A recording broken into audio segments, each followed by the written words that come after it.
उत्तराखंड सरकार की सबसे महत्वपूर्ण परियोजनाओं में से एक सौंग बांध पेयजल परियोजना पर कार्रवाई अभी तक शुरू नहीं हो पाई है। न ही अभी तक प्रभावित परिवारों का विस्थापन हो पाया। इसे देखते हुए मुख्यमंत्री पुष्कर सिंह धामी ने सचिवालय में विभागीय अधिकारियों के साथ बैठक की। बैठक में सीएम धामी अधिकारियों को सौंग बांध पेयजल परियोजना पर कार्य शुरू करने के लिए प्रभावित परिवारों के विस्थापन की कार्रवाई जल्द से जल्द करने के निर्देश सीएम धामी ने दिए। दरअसल आज से ठीक 2 साल पहले यानी 21 नवंबर 2022 को सौंग बांध परियोजना निर्माण को लेकर धामी सरकार ने बड़ा फैसला लिया था और इसके तहत पुष्कर सिंह धामी मंत्रिमंडल की बैठक में सौंग बांध पेयजल बहुउद्देशीय परियोजना की पुनर्वास एवं पुनर्विस्थापन की नीति 2022 को मंजूरी दी गई। ऐसे में इस नीति के अनुसार सौंग बांध पेयजल परियोजना से प्रभावित देहरादून के एक गांव और टिहरी जिले के 4 गांवों का पुनर्विस्थापन किया जाना है। इन 5 गांवों के प्रभावित परिवारों की संख्या है 275, जिन्हें परियोजना के तहत विस्थापित किया जाना है। डोईवाला चीनी मिल में 2024-25 के गन्ना पेराई सत्र का पूजा अर्चना के साथ शुभारंभ किया गया। इस दौरान कैबिनेट मंत्री प्रेमचंद अग्रवाल बतौर मुख्य अतिथि पहुंचे थे। उन्होंने कहा कि चीनी मिल डोईवाला की आर्थिकी का मजबूत आधार है। मिल को विकसित करने पर जोर देते हुए उन्होंने सामूहिक प्रयास की जरूरत भी बताई। मंत्री ने कहा कि सरकार गन्ना किसानों के हित के लिए कई महत्वपूर्ण कदम उठा रही है। उन्होंने किसानों से पेराई के निर्धारित लक्ष्य की पूर्ति में मिल प्रशासन का सहयोग करने के लिए भी कहा। शुभारंभ के मौके पर क्षेत्रीय विधायक बृजभूषण गैरोला भी शामिल हुए। उन्होंने कहा कि चीनी मिल से डोईवाल और आसपास के गन्ना किसान हर साल लाभान्वित हो रहे हैं। गन्ना आयुक्त चंद्र सिंह धर्मशक्तु ने बताया कि गन्ना किसानों को जरूरी सुविधाएं मुहैया कराने के लिए हर संभव प्रयास किए जा रहे हैं। अधिशासी निदेशक डीपी सिंह ने बताया कि सत्र में 30 लाख कुंतल गन्ने की पेराई का लक्ष्य है। फिलहाल 6567 हेक्टेयर गन्ना चीनी मिल में सुरक्षित है। साथ मिलकर हमने इसका पेराई सत्र का उद्घाटन की हमारे द्वारा किया गया। निश्चित रूप से जो हमारे यहाँ के किसान हैं, मुख्य रूप से यहाँ गन्ने की ही फसल होती है और गन्ना किसान के चेहरे पे खुशी तब आती है जब उसको पूरा उसका दाम मिलता है या उसका मूल्य उसको प्राप्त होता है। मैं धन्यवाद दे रहा हूँ अपनी सरकार का, जिन्होंने पिछले वर्ष का जो गन्ना मूल्य था उसका पूरा भुगतान किया है। और निश्चित रूप से हमारी भारतीय जनता पार्टी की सरकार, माननीय धामी जी की सरकार किसानों के प्रति हमेशा एक गंभीरता उसने दिखाई है। और वैसे तो मैं कह सकता हूँ, चाहे किसान हूँ, चाहे कर्मचारी हूँ, चाहे जनता हो, सभी के हित में हमारी ये सरकार काम कर रही है। विद्युत उत्पादन के क्षेत्र में टीएचडीसी इंडिया लिमिटेड ने बड़ी उपलब्धि हासिल की है। कंपनी ने speed pump storage plant PSP की पहली 250 मेगावाट यूनिट को राष्ट्रीय ग्रिड के साथ सफल सिंक्रोनाइजेशन को लगातार सफल किया है। सफलता को कंपनी ने देश में अक्षय ऊर्जा के बुनियादी ढांचे में विकास में महत्वपूर्ण कदम बताया है। टीएचडीसीआईएल के सीएमडी आर के बिश्नोई की मौजूदगी में टिहरी में 1000 मेगावाट की परियोजना में ये सिंक्रोनाइजेशन बीती 19 नवंबर शाम 5 बजे हुआ। उन्होंने कामयाबी पर पीएसपी की टीम की हौसला अफजाई की और कहा कि राष्ट्रीय ग्रिड की क्षमता बढ़ाने में ये सिंक्रोनाइजेशन अहम साबित होगा। आने वाला समय में जो टिहरी पीएसपी परियोजना है, इसके अनुभवों से बाकी देश की परियोजनाओं को भी एग्जीक्यूट करने में मदद मिलेगी, ऐसा मेरा विचार है। हाँ, ये देश की 250 मेगावाट कैपेसिटी की पहली यूनिट है जो कि वेरिएबल स्पीड है और वेरिएबल स्पीड की अभी कोई भी परियोजना देश में नहीं बनी है। एशिया में भी ये दूसरी परियोजना है, पहली चाइना में ने कमीशन की है, दूसरी हमने यहाँ टीएचडीसी में कमीशन की है। पहाड़ों की रानी मसूरी में अंग्रेजों के जमाने से स्थापित कंपनी गार्डन का नाम अटल उद्यान कर दिया गया है। मसूरी कंपनी गार्डन में आयोजित कार्यक्रम में शहरी विकास मंत्री प्रेमचंद अग्रवाल, कृषि मंत्री गणेश जोशी ने अटल उद्यान का उद्घाटन किया। मसूरी भाजपा के पूर्व मंडल अध्यक्ष मोहन पेटवाल ने कैबिनेट मंत्री प्रेमचंद अग्रवाल और गणेश जोशी का स्वागत किया। इस मौके पर कैबिनेट मंत्री प्रेमचंद अग्रवाल, गणेश जोशी ने कहा, मसूरी को अटल गार्डन पूर्व प्रधानमंत्री अटल बिहारी वाजपेयी को समर्पित है। उन्होंने कहा कि जल्द अटल जी की आदमकद मूर्ति भी अटल गार्डन में स्थापित की जाएगी। उन्होंने बताया कि अटल जी द्वारा उत्तराखंड का निर्माण किया गया। आज उनके सपनों को प्रधानमंत्री नरेंद्र मोदी पूरा कर रहे हैं। कहा कि उत्तराखंड का लगातार विकास किया जा रहा है। मुख्यमंत्री पुष्कर सिंह धामी के नेतृत्व में विभिन्न योजनाओं के तहत उत्तराखंड का विकास हो रहा है और सड़कों के जाल बिछाए जा रहे हैं, नए पर्यटन स्थल डेवलप किए जा रहे हैं। प्रयासों से उनकी स्मृति में जो एक गुलामी का प्रतीक था कंपनी गार्डन, उसके नाम को हमने बदला है। उनका नाम अटल उद्यान, अटल पार्क के नाम पर रखा गया है, क्योंकि मसूरी से उनका एक विशेष लगाव था। जब भी उनका कोई छुट्टी के क्षण होते थे, यहाँ पर आते थे, यहीं कविताएं, कई पुस्तकें उन्होंने लिखी हैं। और आज इस पार्क के इस पावन कार्य को करने का सौभाग्य मुझे प्राप्त हुआ है। शीघ्र ही यहाँ पर अटल जी की मूर्ति भी लगेगी, जिससे हम उत्तराखंड वासी प्रेरणा ले सकेंगे कि उनका नाम ही अटल था और वह अजात शत्रु उनको कहा जाता था। जब वो बोलते थे, पक्ष वक्ष के लोग उनको सुनते थे। मैं उस अवसर पर उनको अपने श्रद्धा समर्पित करता हूँ, नमन करता हूँ, प्रणाम करता हूँ। केदारनाथ उपचुनाव के लिए मतदान हुआ। केदारनाथ विधानसभा सीट पर करीब 58% मतदान हुआ। ऐसे में बीजेपी ने केदारनाथ सीट पर जीत का दावा किया है। बीजेपी के प्रदेश अध्यक्ष महेंद्र भट्ट ने कहा कि बीजेपी ने बेहतरीन योजना के साथ चुनाव लड़ा। बीजेपी प्रदेश अध्यक्ष महेंद्र भट्ट ने भी कहा कि मुख्यमंत्री पुष्कर सिंह धामी की अपील का असर हुआ और मतदान प्रतिशत बढ़ा है। बड़ी संख्या में प्रवासी मतदाता भी मतदान के लिए पहुंचे और दूसरे लोगों को भी उन्होंने मतदान के लिए प्रेरित किया। ये जानकारी, ये दावा बीजेपी प्रदेश अध्यक्ष का।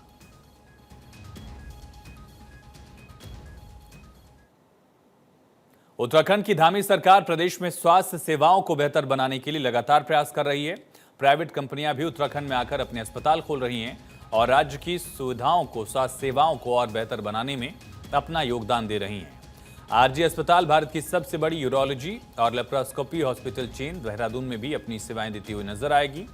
इस अस्पताल का शुभारंभ कार्यक्रम, जिसमें स्वास्थ्य मंत्री धन सिंह रावत ने शिरकत की। इस मौके पर उन्होंने आरजी अस्पताल प्रबंधन को शुभकामनाएं दी और रिबन काटकर आरजी हॉस्पिटल का शुभारंभ किया। इस मौके पर उन्होंने कहा कि जिस तरीके से लगातार उत्तराखंड सरकार स्वास्थ्य सेवा को बेहतर बनाने के लिए कार्य कर रही है, उसमें अब आरजी हॉस्पिटल भी आगे बढ़ रहा है। आज जो हमारे यहाँ पे नया हॉस्पिटल खुल रहा है, आरजी हॉस्पिटल के नाम से, उनको मैनेजमेंट को बधाई दे रहा हूँ कि आप लोगों के पूरे देश में 17 हॉस्पिटल अभी तक थे, अभी 18 हॉस्पिटल हो गया है। और मुझे लगता है कि देहरादून के लिए एक अच्छी शुरुआत है कि एक अच्छा हॉस्पिटल और हमारे प्रदेश में आ गया है। हमने अपने प्रदेश में 3 बेसिक चीज़ें की हैं। एक तो पर्वतीय क्षेत्र में जो हमारी 108 सेवाएं हैं, वो मरीज को 22 मिनट तक हॉस्पिटल तक उसको अनिवार्य रूप से पहुंचाना है। शहरी क्षेत्रों में ये जो टाइम है वो 15 से 16 मिनट है कि 15 मिनट में उनको जो है हॉस्पिटल तक मैक्सिमम पहुंचाना है। हमारे राज्य में अब एयर एम्बुलेंस सेवा भी शुरू हो गई है और बड़ी बात यह है कि मैं प्रधानमंत्री जी का धन्यवाद देना चाहता हूं कि अब 70 साल से ऊपर के लोगों का 5 लाख रुपए तक का इलाज अब निःशुल्क हो जाएगा। उनके आजकल अब आयुष्मान कार्ड बन रहे हैं। उत्तराखंड में स्वास्थ्य जो है के प्रति लोग भी जागरूक हैं और स्वास्थ्य के लिए आरजी स्टोन के द्वारा यहाँ पर ये हॉस्पिटल का शुभारंभ हो रहा है। मैं आरजी स्टोन के जितने भी हमारे कंपनी के चेयरमैन हैं, पदाधिकारी हैं, उनको बहुत उनका धन्यवाद करता हूं। और हमारे गोपालपुरी जी हमारे भारतीय जनता पार्टी के नेता हैं, वो भी इस कार्यक्रम में आए, मैं उनका भी धन्यवाद करता हूं।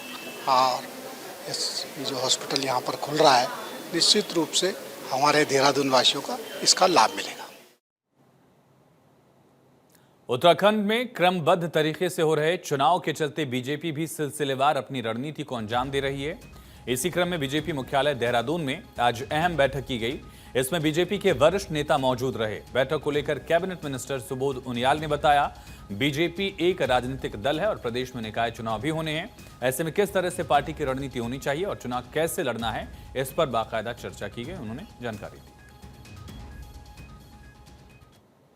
और खबर हरिद्वार के मंगलोर से है, जहां सड़क दुर्घटना में 5 लोगों की मौत के बाद कई विभागों के अधिकारियों ने मौके का निरीक्षण किया। हादसे वाली जगह का बारीकी से मुआयना किया ताकि भविष्य में ऐसी दुर्घटनाओं से लोगों को बचाया जा सके। तो मंगलोर में बड़ा हादसा हुआ जहां 5 लोगों की मौत हो गई और अधिकारियों ने घटनास्थल का निरीक्षण किया, वजह को जानने की कोशिश की। जानकारी मिल रही है कि इस हादसे में 5 लोगों ने अपनी जान गंवा दी। तस्वीरें आप देख रहे हैं, प्रशासनिक अमला भी मौके पर पहुंचा। मंगलौर कोतवाली क्षेत्र में एक स्कॉर्पियो हादसे का शिकार हो गई, 5 लोगों की मौत, 3 घायल हुए। घायलों का इलाज जारी है। बताया जा रहा है कि ये बारात में जा रहे थे। चमोली के जोशीमठ में ग्रीन और येलो कैटेगरी के आवासीय भवनों की अस्थायी मरम्मत की अनुमति प्रदान कर दी गई है। जिलाधिकारी संदीप तिवारी ने इसके आदेश जारी किए हैं। ज्योतिर्मठ में अस्थायी मरम्मत की अनुमति इस शर्त और प्रतिबंध के साथ दी गई कि आवासीय भवन में केवल मरम्मत का कार्य ही किया जाएगा, यहाँ किसी प्रकार का नव निर्माण कार्य नहीं किया जाएगा। मकान मालिक को इसके लिए शपथ पत्र यानी कि एफिडेविट भी देना होगा। सबकी सहमति से ये निर्णय हुआ था कि शीतलहर को देखते हुए वहाँ पे जो येलो और ग्रीन कैटेगरी के आवास हैं जिनको CBRI ने चिन्हित किया था, जिसमें कि 482 येलो कैटेगरी के हैं और करीब 280 ग्रीन कैटेगरी के हैं, जिनमें आंशिक दरारें हैं, खिड़कियाँ टूटी हैं। तो शीतकालीन लहर को देखते हुए यह निर्णय लिया गया है कि वह जो भी अपना हल्का मरम्मत का कार्य करवाना चाह रहे हैं वो इस आशय का प्रमाण पत्र तहसील में जमा करेंगे स्टाम्प पेपर में कि वे कोई भी नया निर्माण नहीं करेंगे, केवल मरम्मत कार्य करेंगे इन 2 कैटेगरी के आवासों में, तो उनको अनुमति दे दी जाएगी। तो जनहित में ये फैसला लिया गया। रुड़की के अंबर तालाब में एक मकान में संदिग्ध परिस्थितियों में भयंकर आग लग गई। बताया गया कि आग लगने के कारण गैस सिलेंडर, गीजर और फ्रिज का कंप्रेसर भी फट गया।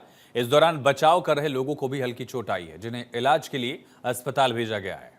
आपको बता दें कि अंबर तालाब मोहल्ले में मनीष सिंह एडवोकेट के घर में आज दोपहर अचानक से आग लगी। आग का धुआं देखकर स्थानीय लोग घटनास्थल की तरफ दौड़े। वहीं घर में पहली मंजिल पर कुछ लोग मौजूद थे, जिन्हें बाहर निकालने का प्रयास किया गया। बताया गया कि इसी दौरान घर में रखा सिलेंडर फटा। सिलेंडर फटने से बचाव में लगे पड़ोस के कुछ लोग घायल भी हुए हैं। वहीं मामले की जानकारी दी गई फायर ब्रिगेड को। फायर ब्रिगेड की टीम जानकारी पाकर अपनी टीम के साथ पुलिसकर्मी भी यहां पर पहुंचे और कड़ी मशक्कत के साथ आग पर काबू पाया गया। हालांकि अब तक आग लगने की वजह सामने नहीं आई। यहाँ पे आग लगी, 245 ब्लास्ट हुए थे। 2 सिलेंडर रहते हैं। मनीष जी का घर है, मनीष सिंह जी का, ठीक है ना, उनके घर में आग लगी। शॉर्ट सर्किट से आग लगी थी। ये 245 पर जब मैंने देखा यहाँ पे आग लगी तो तब तो कोई फायर ब्रिगेड नहीं आई थी। तो हम लोग छत पे गए। मोहल्ले के लड़के जावेद हैं और 2-3 लड़कों को नाम और बताया उन्होंने बाल्टी से भर भर के पानी वहाँ डाला। कंप्रेसर के ऊपर आग लगी थी, पहले सिलेंडर में, फिर से AC कंप्रेसर में आग लग गई। AC का कंप्रेसर में पानी डाल लेते ब्लास्ट, AC का कंप्रेसर फटा तो बहुत जबरदस्त ब्लास्ट हुआ उससे। वहां से लगभग 50 मीटर की दूरी है। आग का जो भभका है यहाँ तक आया। जो लड़के पानी से आग बुझा रहे थे उनके ऊपर भी झुलस गए वो लड़के। मैंने देखा, मैं अपने रूम में था, एक ब्लास्ट हुआ बहुत तेज, मैं बाहर निकल कर आया तो मैंने देखा कि यहाँ पर आग लगी हुई थी करीब के हाउस में। तो फिर अंदर आया, बाहर ये देखा, सब लोग बाहर निकाल लेते, मदद कर रहे थे एक दूसरे की, सब उनको बाहर निकाला गया। और उसके बाद हम भी ऊपर गए तो हमने देखा कि एकदम से एक ब्लास्ट हुआ और वो पता नहीं कंप्रेसर फटा या कोई सिलेंडर फटा है। इस तरह की घटना यहाँ पर घटी है। तो शॉर्ट सर्किट से यहां पर आग लगी थी और उसके बाद फायर ब्रिगेड की टीम ने आग पर काबू पाया। आगे बढ़ेंगे। हरिद्वार की श्यामपुर थाना पुलिस ने नशे की एक बड़ी खेप पकड़ी है। पुलिस ने 30 ग्राम स्मैक के साथ एक नशा तस्कर को भी गिरफ्तार किया। पकड़े गए इस स्मैक की बाजार कीमत करीब 10 लाख रुपए बताई गई। आरोपी युवक शांतनु उत्तर प्रदेश के बिजनौर से देहरादून स्मैक सप्लाई करने के लिए जा रहा था। और चौंकाने वाली बात यह कि नशे के कारोबार में भीम आर्मी के बिजनौर जिले के महासचिव का नाम भी सामने आया। पकड़े गए आरोपी ने बताया कि भीम आर्मी नेता राहुल चौधरी से उसे स्मैक सप्लाई करने के लिए मिली थी। पुलिस ने NDPS एक्ट के तहत मुकदमा दर्ज किया है। साथ ही भीम आर्मी नेता राहुल चौधरी को भी आरोपी बनाया है। पुलिस फिलहाल इस राहुल चौधरी की तलाश कर रही है। रामपुर थाना क्षेत्र में सूचना मिली थी। उस सूचना के आधार पर जब दबिश दी गई और कार्रवाई की गई तो शांतनु नाम का एक व्यक्ति पकड़ा गया, जिसके कब्जे से 30 ग्राम स्मैक बरामद की गई है। और एक राहुल चौधरी नाम का व्यक्ति है जो उसके कांटेक्ट में था इस स्मैक के लाने में, तो उसको वांछित किया गया है और शांतनु को गिरफ्तार कर लिया गया है और उसको जेल भेजा जा रहा है। खबर उत्तराखंड के विकासनगर से है, जहां पुलिस ने एक नशा तस्कर को गिरफ्तार कर लिया। पुलिस ने तस्कर के पास से 26 ग्राम अवैध स्मैक बरामद की है, जिसकी कीमत 8 लाख रुपए बताई जा रही है। बताया भी गया कि आरोपी सेला कोई औद्योगिक क्षेत्र में श्रमिकों को स्मैक बेचता था। पुलिस ने मुखबिर की सूचना के आधार पर कार्रवाई की है। आपको बता दें कि उत्तराखंड की धामी सरकार प्रदेश को 2025 तक ड्रग्स फ्री करने की कवायद में जुटी है और इसी सिलसिले में लगातार इस तरह की सख्त कार्रवाई की जा रही है। नशा तस्करों को दबोचा जा रहा है। बड़ी धाराएं लगाकर, सख्त धाराएं लगाकर उन पर कार्रवाई की जा रही है। उत्तराखंड के पौड़ी के कोटद्वार सर्किल में तैनात पुलिस क्षेत्राधिकारी विभव सैनी का उधम सिंह नगर तबादला हो गया। पुलिस परिवार की ओर से विभव सैनी को बाकायदा विदाई दी गई। बता दें कि विभव सैनी निसियो कोटद्वार रहते अपराधों पर नियंत्रण लगाने में अहम भूमिका निभाई थी। उनके कार्यकाल के दौरान हत्या, लूट, चोरी जैसे संगीन अपराधों पर काफी हद तक रोक लगी। एसएसपी पौड़ी लोकेश्वर सिंह ने भी सीओ विभव सैनी की तारीफ की और उन्हें अच्छा पुलिस अधिकारी बताया। यूट्यूबर के नाम से मशहूर और बिग बॉस रियलिटी शो में कॉन्टेस्टेंट रहे अरमान मलिक ने हरिद्वार पहुंचकर हंगामा खड़ा कर दिया। अरमान मलिक ने एक युवक के साथ मारपीट की। दरअसल अरमान ने जिस युवक के साथ मारपीट की थी वो भी यूट्यूबर ही है। बताया गया कि यूट्यूबर सौरभ ने अपने चैनल पर अरमान मलिक पर रोस्ट वीडियो बनाकर शेयर किया था, जिससे नाराज होकर अरमान मलिक ने ज्वालापुर के खन्ना नगर स्थित सौरभ के घर पहुंचकर उसके साथ मारपीट की। इसके बाद पुलिस ने दोनों को बुलाया, पूछताछ की। पूछताछ में अरमान मलिक ने बताया कि सौरभ ने अपने रोस्ट वीडियो में उसके परिवार के खिलाफ अभद्र टिप्पणी की थी। पुलिस ने घर में घुसकर गुंडागर्दी करने पर अरमान मलिक को कड़ी फटकार भी लगाई। हालांकि फिलहाल पुलिस ने कोई कानूनी कार्रवाई न करते हुए दोनों पक्षों के बीच समझौता करवाकर मामला रफा दफा कर दिया है। अरमान मलिक मेरे घर आया और अभी उसने घर आके मेरे साथ, मेरी माँ के साथ बदतमीजी करी और उसने कहा कि क्या बोलते कि तूने मेरे बारे में ये बोला, 11 साल की बच्ची का रेप करा, मैं तेरी माँ का रेप करता हूँ। उसने एक लड़का और था उसके साथ काला सा, उसने मेरी माँ के दोनों टांग पकड़े और इस अरमान मलिक मैं मेरे मम्मी के कपड़े फाड़े और क्या बोलते हैं और यूँ कह रहा कि मैं कप्तान को बोलूंगा, सबको बोलूंगा, सब मेरे अंडर में, सब मेरे उसमें है। तो गाइज अब आप देख लो उसके हिसाब से क्या करना है, मुझे सपोर्ट करो गाइज।